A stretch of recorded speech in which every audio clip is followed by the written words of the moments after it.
How you doing? My name is Owen and we're here at the Body Mechanic Clinic, and this is series 2 of our series where we're looking at common dysfunction associated with common injuries.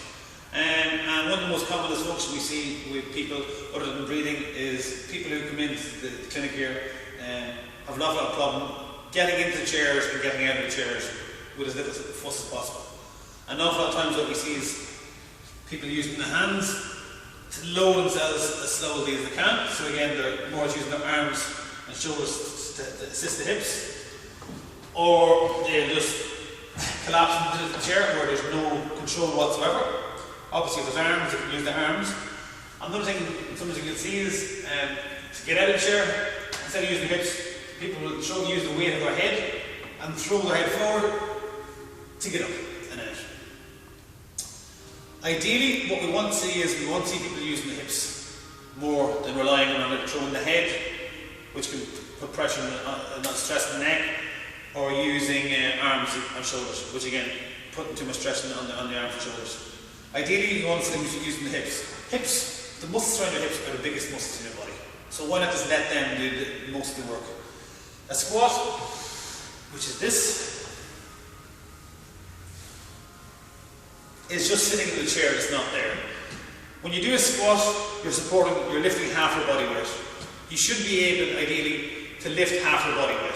You should be able to get into a chair and get out of the chair with as little fuss as possible. But if you can't do simple tasks like this, down the road, this can lead to an awful lot of weakness in hips and lead to injury situations, stiffness, you name it. So, ideally, what you want to see is people just using hips as much as possible. So, I'm going to give you demos on easy ways, little cues to get out of the chair. So, to get out of the chair, instead of me leading with the chin, coming forward, I'm going to lead at the top of my head and push up.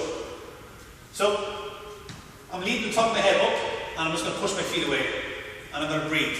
Don't tense too much, don't think too much about it. So all I'm going to do is breathe out, push my feet down, push my head up. Easy. Again, you notice when I'm doing this, no tension anywhere else. Posture looks good, chin's nice and neutral, the chin's not tucked out. So again, just coming in. And if you want to test this, at any stage sitting down, you should be able to stop. That's when you know you've got control. You might see a bit of shaking, but again, if you don't do this very often, it's going to shake a little bit. If you find it very difficult, again, if you're trying to find it very difficult to not use the arms of the chair, put the hands out front, act as a counterbalance for the hips. This makes it easier to sit back down. If you have strong hips, keep them good and strong, they'll be good to you. If you don't use your hips, strength, if you don't use muscles, if you don't use it, you lose it. But keep them good and strong, and instead of having to do other exercises at the end of your work day or whatever, simply getting into a chair and getting out of a chair is enough.